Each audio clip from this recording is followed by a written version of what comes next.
قدير الذي خلق الموت والحياة ليبلوكم أيكم أحسن عملا أي كما قال عليه الصلاة والسلام أفضل العبادة تلاوة القرآن فقد قال الله تعالى إن الله وملائكته يصلون على النبي يا أيها الذين آمنوا صلوا عليه وسلموا تسليما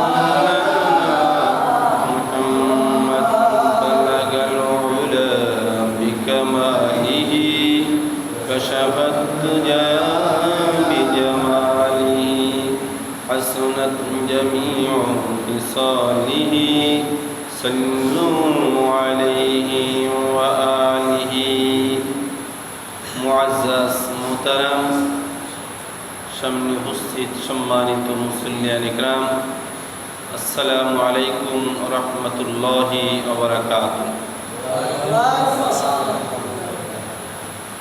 আল্লাহ সুবহানাহু ওয়া তাআলা তানার শানে লাখো কোটি শুকর সুজুদ যে মহান রব্বুল ইজ্জত আজকে আপনাকে আমাকে দুনিয়াবি বালা মুসিবত ফিতনা ফাসাদ থেকে দূরে রেখে আল্লাহ তাআলার ঘর মসজিদে এসে বসে রাসূলের শানে দুরূদ পাঠ কালামুল্লাহ শরীফ তেলাওয়াত ও শোনার মতো তৌফিক দিলেন শুকরিয়াতান আলহামদুলিল্লাহ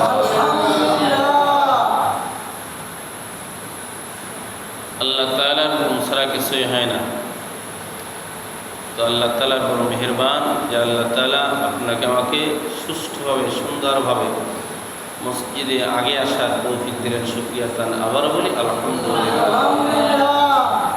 কত মানুষ আছে যারা জীবনেও মসজিদে আগে আসতে পারে না এমন হলো আচ্ছা যা আমার এই 19-20 বছরের অভিজ্ঞতা তারা কোনো দিন আগে আসতে পারে না আর পারবে কিনা আল্লাহ জানে যেহেতু আল্লাহ তাআলা যার প্রতি দয়া করে মায়া করে তার দ্বারাই আল্লাহ তাআলা বন্দেগী করায় সকলে বলেন আমিন তো আমি সময় সংকীর্ণ স্বল্প সময়ের মধ্যে আজকে আলোচনা করব সূরাতুল মুলক রাজত্ব এই নিয়ে আলোচনা তো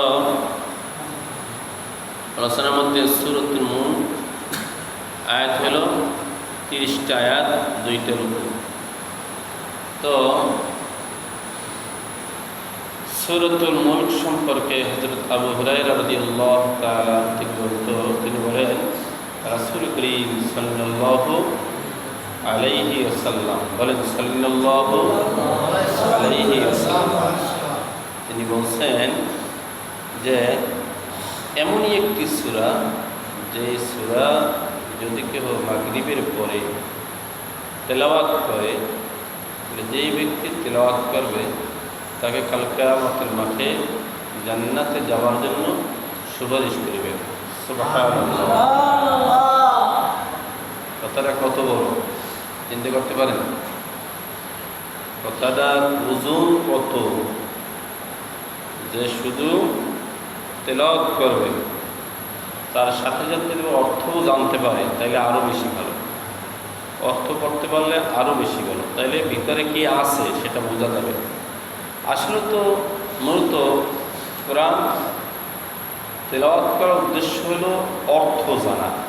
এটা আমাদের আমার যেটা বিবেকে ধরে, যার কারণ হলো এটা একটা মানুষের জীবন চলার পথ চলার একটা মডেল। কোরআন হলো পথ চলার একটা মডেল, যেটা সংবিধান। এই অনুযায়ী আমাদের চলতে হবে।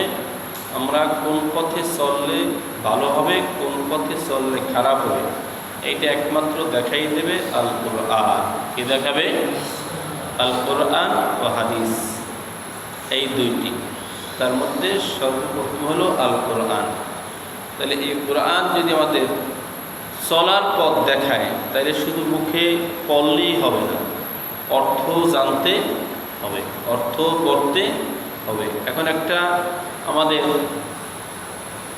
সবচেয়ে ভালো একটা বিষয় সেটা হলো এখন অর্থওয়ালা কোরআন শরীফ পাওয়া যায়। আগে পাওয়া যেত কি না জানি না, তো এখন তো অহরহ সর্ব জায়গায় সর্বভাবেই অর্থওয়ালা কোরআন শরীফ পাওয়া যায়।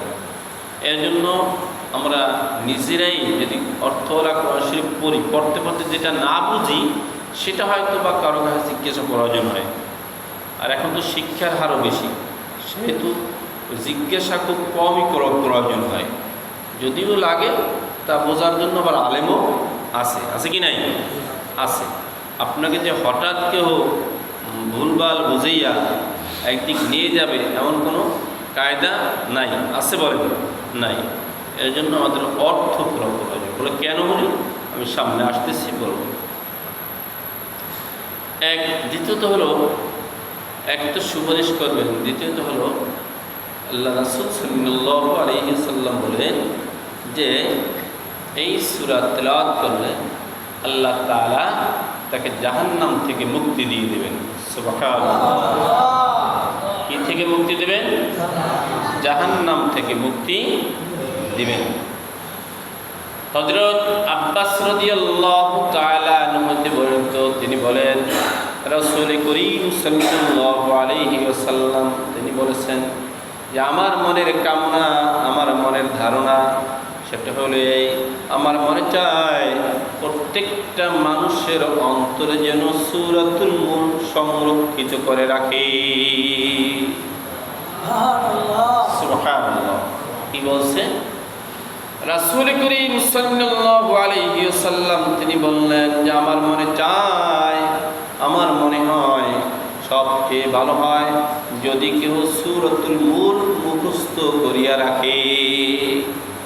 মুখস্থ করলে যে কোনো সময় পড়া সম্ভব। সম্ভব কিনা? সম্ভব, অন্যথায় সম্ভব নয়। সেহেতু এর জন্য আমাদের মুখস্থ করাটাও দরকার।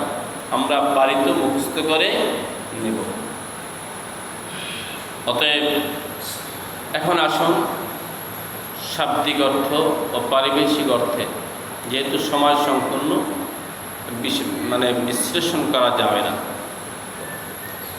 আসুন সকলে বলুন আউযু বিল্লাহি মিনাশ শাইতানির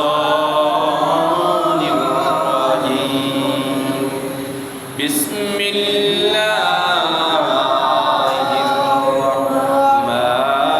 রাহমানির রাহিম। তাবারাকাল্লাযী বিয়াদিহিল মুলক ওয়া হুয়া আলা কুল্লি শাইইন কাদির।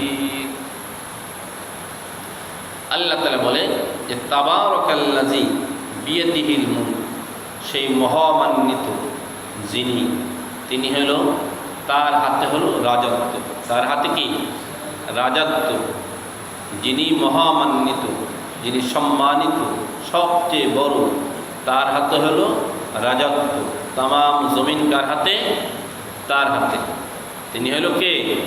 আল্লাহ। তিনি কে? আল্লাহ। এবং আল্লাহ কি? হুয়া আলা কুল্লি শাইইন কাদির। তিনি হইল সর্বশক্তিমান। তিনি হইল সর্বশক্তিমান। এরপরে ঈমান আনতে হবে। এই যে মুখে বললাম, আরেকটা কথা ফাঁকে বলি নাই, সেটা বলতেন হুজুর আমাদেরকে সকলে আবার আউযু বিল্লাহ পড়াইলেন কেন? আপনি একা বললেই তো হতো, আপনি বললেই তো হতো। আউযু বিল্লাহ পড়াইলাম, আউযু বিল্লাহি মিনাশ শাইতানির রাজীম, বিতাড়িত শয়তানের কাছ থেকে পানা চাইতেছি, যে শয়তান যেন আমাদের কাছে আসতে পারে না। এই শয়তান সম্পর্কে এখানে কথা আছে যে রাসূল করিম সাল্লাল্লাহু আলাইহি ওয়াসাল্লাম আগমনের আগে এই যে আমরা যে গুনাহ করি, আমরা যে ভালো কাজ করি, এগুলি লাউহে মাহফুজে পৌঁছিয়ে দেয় কে? ফেরেশতারা পৌঁছিয়ে দেয়। ফেরেশতারা, আপনার আমার সঙ্গে ফেরেশতা আছে, বিশ্বাস হয়?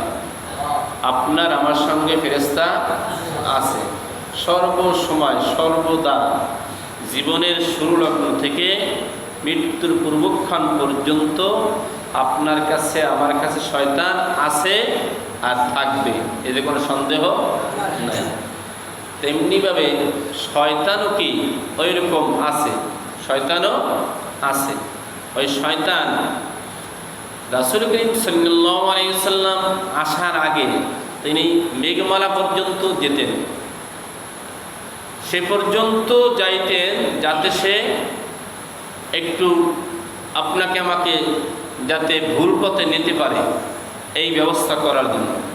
কিন্তু আমাদের নবী সাইয়্যিদুল মুহাম্মদ রাসূলুল্লাহ সাল্লাল্লাহু আলাইহি ওয়াসাল্লাম, বলেন সাল্লাল্লাহু আলাইহি ওয়াসাল্লাম, এই সাল্লাল্লাহু আলাইহি ওয়াসাল্লাম আসার পরে এরপরে আর মেঘমালা পর্যন্ত যেতে পারে না, তারকারা ঢিল ছড়ে, যার জন্য শয়তান ফিরে আসে। জোরে বলেন সুবহানাল্লাহ। বিস্তারিত আলোচনা তো এখন করা সম্ভব নয়, তারপরে একটু টুকটাক জানিয়ে রাখলাম। তো এই যে ওহু আলা কুল্লি শাইইন কাদির, এর উপরে যদি আমরা বিশ্বাস রাখি, ঈমান আনি, তাইলে আমাদের কোনো জায়গায় কোনো অবস্থায় কষ্ট হবে না, কোনো জায়গায় কোনো অবস্থায় কষ্ট হবে না। সেদিন একটা গায়ে তুলছি, গায়ে ওঠার পরে গায়ে তোরে ভিড়, বসার জায়গা নেই, দাঁড়িয়ে রয়েছে, হট করে একটা লোক উঠা বসার মতো জায়গা করে দিয়েছে। কারণ সুবহানাল্লাহ, আমি ছিলাম, আমার বড় ভাই ছিল, কিন্তু আমার দাড়িটা পাকা, আর মনে করেন তার দাড়ি নাই বা পাকাও না, কিন্তু ভদ্রলোক উঠা বসতেছে, অনেক অনুরোধ করছি, আপনাকে ওই জয়পুর একটা লোক আনলো, সেও দেখছে সামনে, তো বসার মতো জায়গা করে দিয়েছে অত মানুষের মধ্যেও। তখন চিনতে পারলাম, ও আল্লাহ, দাড়ির এত গুণ, পাকা দাড়ির এত মর্যাদা, যার শেষ নাই। আল্লাহ তাআলা নিজেও দাড়ি পাকা লোকদেরকে সম্মান করে। জোরে বলেন সুবহানাল্লাহ। এরকম ঘুরে ঘুরে পাওয়া যায়। যেটা বলতে চেয়েছিলাম সেটা হলো সর্বময় ক্ষমতার অধিকারী হইল আল্লাহ। আল্লাহ চাইলে আপনাকে বসাইয়াও নিতে পারে, আবার চাইলে আপনাকে দাঁড়া কইরাও নিতে পারে। আল্লাহ চাইলে আপনাকে জায়গায় বসাইয়াও রাখতে পারে, লড়াচড়া করা যাবে না। বিশাল দেহের অধিকারী, কিছু আগে দেখে আসলাম, বলে হুজুর ঠ্যাং দুইটি লড়াইতে পাই না, পা দুইটি লড়াইতে পাই না, যে এত বছর পর্যন্ত ব্যবসা করছে, বাণিজ্য করছে, হ্যান করছে, ত্যান করছে, যার বাক শক্তিতে কথা বললে 100 লোক এক জায়গা হয়ে গেছে, আজকে সে পা দুইটা নাড়াচাড়া করা সম্ভব কই? সেই পা তো তার কাছেই আছে, তার কাছেই রয়েছে, অন্য কোথাও তো যায় নাই। কই পা দুইটি নাড়াইতে পারে না, ক্ষমতা কার? আল্লাহ। তো ভাই, এইটা হলো ইমানের স্তরের মধ্যে যে 3টি স্তর আছে, সেটা হলো যে সদা সর্বদা ইমান রাখতে হবে যে আল্লাহই আছে। আল্লাহ কি আছে? সব কিছু হয় কার দ্বারা? আল্লাহর দ্বারা হয়। কার দ্বারা হয়? আল্লাহর দ্বারা হয়। যখন আমি ভাববো যে আল্লাহর দ্বারাই হয়, তাহলে খেতে গেলে কষ্ট হবে না। আইরে তরকারি নাই, সমস্যা নাই, আসলে আল্লাহ খাওয়ায় নাই। কেটা খাওয়ায় নাই? আল্লাহ খাওয়ায় নাই। অনেক মা বোনেরা আছে যারা কথায় কথা আসে, পাশের বাড়ির আমার মনে করেন বাসুর জি, সে ভালো কাপড় চোপড় পরে, বড় ভাইয়ের বউ সে ভালো কাপড় চোপড় পরে, আমার কাপড় চোপড় কেন তুমি দিতে পারবে না? সে বাসায় 2800 টাকা কেজি ইলিশ মাছ আনতে পারছে, তুমি কেন আনতে পারো না? তিনি সেদিনই আসছে আমার কাছে এক লোক, হুজুর এখন খালি সমস্যা এই থেকে দেই, সে হলো আমার বড় ভাই বিল্ডিং করছে, আমি কেন বিল্ডিং করতে পারলাম না? আমার বড় ভাই বিদেশ থাকে, আমি কেন বিদেশ যাইতে পারলাম না? আমার বড় ভাইয়ের ঘরে বড় বড় খানা আসে, আমার ঘরে কেন খানা আসে না? এই নিয়ে আজকের এখন আমার রান্না করে খাইতে হয়। একই ঘরে থাকি, আমার স্ত্রী আমার সঙ্গে এমন কর্তা দেখায় যেন আমি একটা বেগানা একটা পুরুষ, আমার সামনেও আসে না, রান্না কইরাও দেয় না, রান্না কইরাও দেয় না।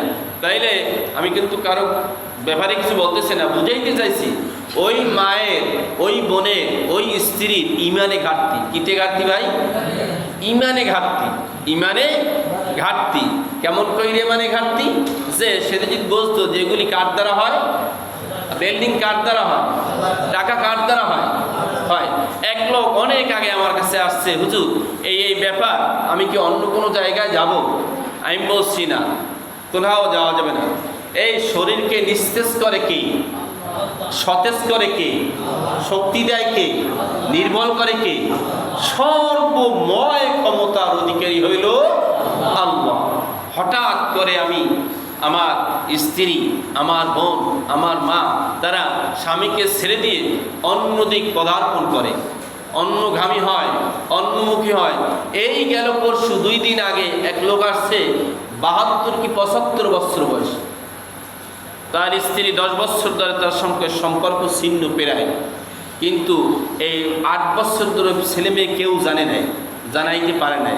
লজ্জা হয় না? বুড়ো মানুষ, আমার স্ত্রী এইভাবে এই পথে পা বাড়াইছে, এখন তার সন্দেহ হইতেছে পা বাড়াইছে না এই কোথাও। আমি তো সন্দেহ করেন না, সন্দেহ করা যাবে না। কেন?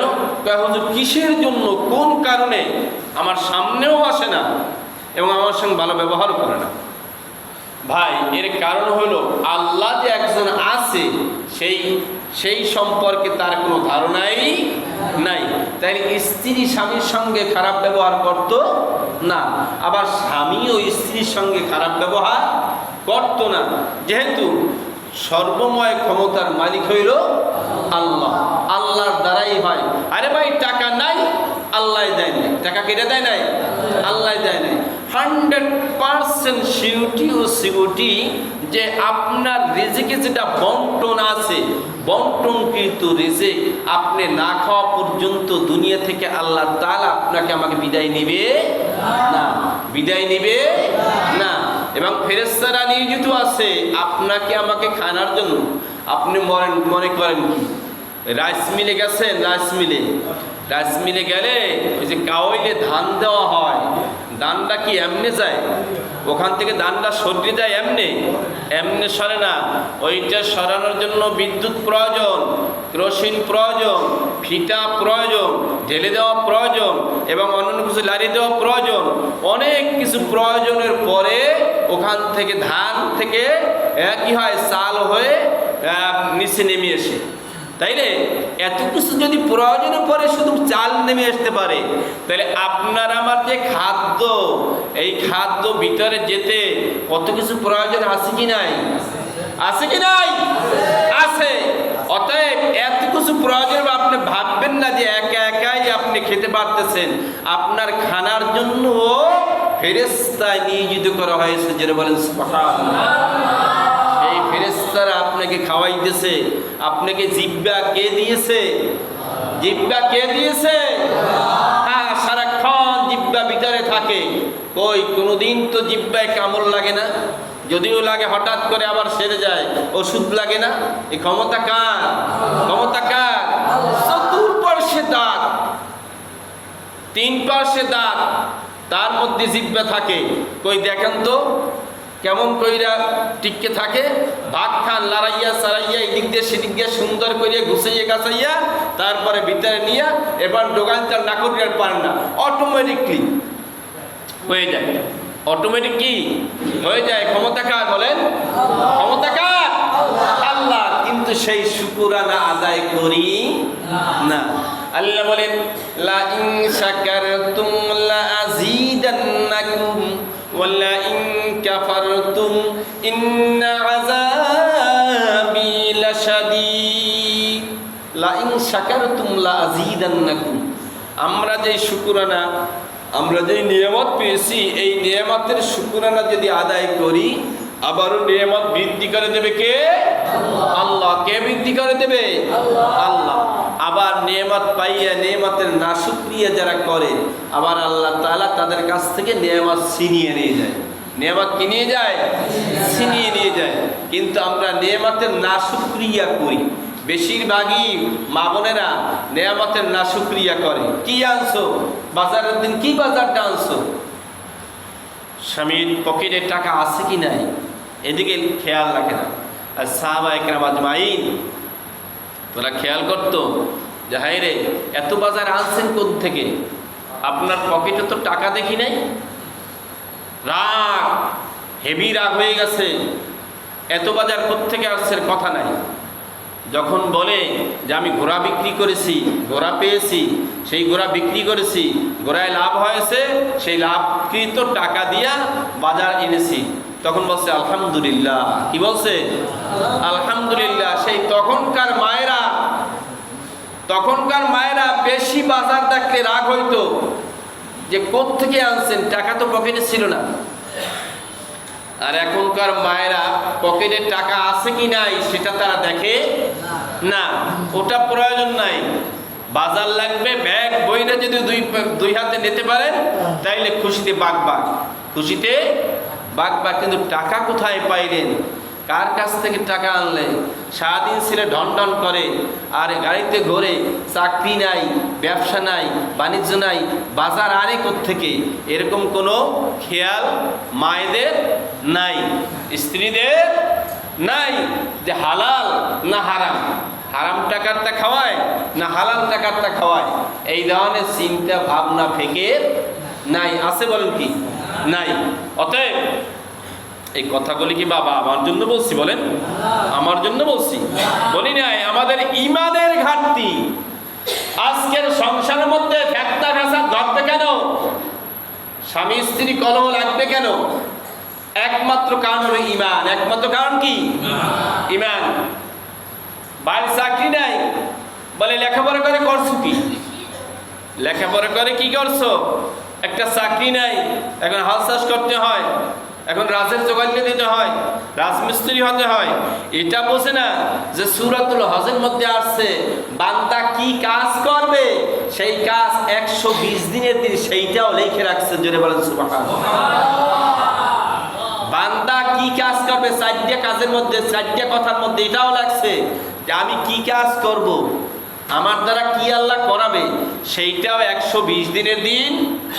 মায়ের গর্ভে যখন রূহ দেছে কিনা? আল্লাহ। জিবরাইল আলাইহিস সালাতু ওয়াস সালামের মাধ্যমে ফুঁক দিয়ে রূহ দেওয়া হয়। রূহটা ওখানে এমনি যায় না ভাই, সে বিশাল গভীরে যেতে মনে চায়, সময় নাই।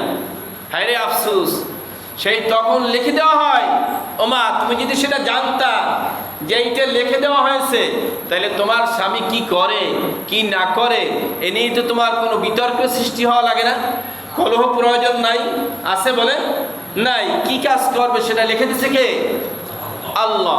এইটা যেদিন নিজ চোখে পড়ছি সেদিন থেকে আমি একেবারে দুনিয়া থেকে মুক্ত। যে আমার দ্বারা কি করবে সে আল্লাহই জানে, এটা নিয়ে তো আমার কোনো টেনশন প্রয়োজন হয় না। সেদিন থেকে কোনো টেনশন করি নাই। অতএব ভাইরা, আমি একটাই আজকের কথা, সর্বশেষ কথা হলো এই যে ঈমানের ঘাটতি। ঈমান পয়দা হইতে হইলে, ঈমান যদি বৃদ্ধি করতে হয়, তাহলে কুরআনুল কারীম পড়তে হবে এবং এর অনুবাদ পড়তে হবে, অর্থ পড়তে হবে, মা বোনদেরকেও পড়তে হবে, আপনার আমারও পড়তে হবে। তাইলে ওই মা বোনেরা আর স্বামীদেরকে জ্বালাবে না। তরকারি নাই, তরকারি আমার রেজেকে যেটা সেটা অনেক এই গেল সপ্তাহে এক জায়গায় নিয়েছে, কত পদের যে গোশত তৈরি করছে আল্লাহই জানে। কিন্তু কই, সামনে সব দেখছি, খাবার মতো রুচি হয় নাই, খেতেও পারি নাই। ক্ষমতাকার বলেন? ক্ষমতাকার আল্লাহ। রেজেকে যদি না থাকে খাওয়া যাবে না, সামনে আসবে খাওয়া যাবে না। এমনও অনেক লোক আছে টাকার বন্যা হয়ে যায়, এক পিসের বেশি গোশ খেতে পারে না, 2 পিসের বেশি গোশ খেতে পারে না। ভাই আমরা কেহ ঈমান থেকে দূর হব না। যাহা কিছু ঘটে আর না ঘটে কার দ্বারা হয়? আল্লাহর দ্বারা হয়। কার দ্বারা হয়? আল্লাহর দ্বারা হয়। আরেকটা কথা মনে রাখবেন, আপনি আজকে ভাওতাবাজি দিয়া ধান্দ্রামি কইরা হারাম পথে উপার্জন করবেন, এই করাটা ঠিক হবে না, ওটা হারাম হয়ে যাবে। আনছেন আপনার টাকা, আপনার পয়সাই আনছেন।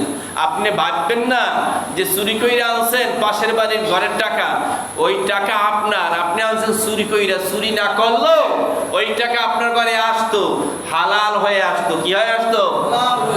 জোরে বলেন, কি হয়ে আসতো? হালাল হয়ে আসতো। সাথে সাথে প্রত্যেকটা টাকায় নেকি আর নেকি লেখা হতো। সুবহানাল্লাহ। সে বিস্তারিত আলোচনা এখন করা সম্ভব না। তো আমি আজকের যেই শেষ কথা সেটা হলো, যাহা কিছু হয় আর না হয় কার দ্বারা হয়? আল্লাহর দ্বারা হয়। ধৈর্য ধরলে হবে, হালাল হয়ে আসবে। অধৈর্যের মাধ্যমে আনলে হারাম হয়ে আসবে। ঠিক নেবে? ঠিক ঠিক। আমরা মা বোনদেরকেও বোঝার চেষ্টা করবো যে কোরআন শরীফ সকাল হইলে কোরআনের অর্থ পড়ুন, বুঝুন, জানুন। ঘরে কলহর প্রয়োজন নেই, খানা নাই, কলহর প্রয়োজন নেই। আল্লাহর দ্বারাই হবে, আল্লাহই খাওয়াবে। আজকে আলোচনা এখানে শেষ করলাম। আমিন।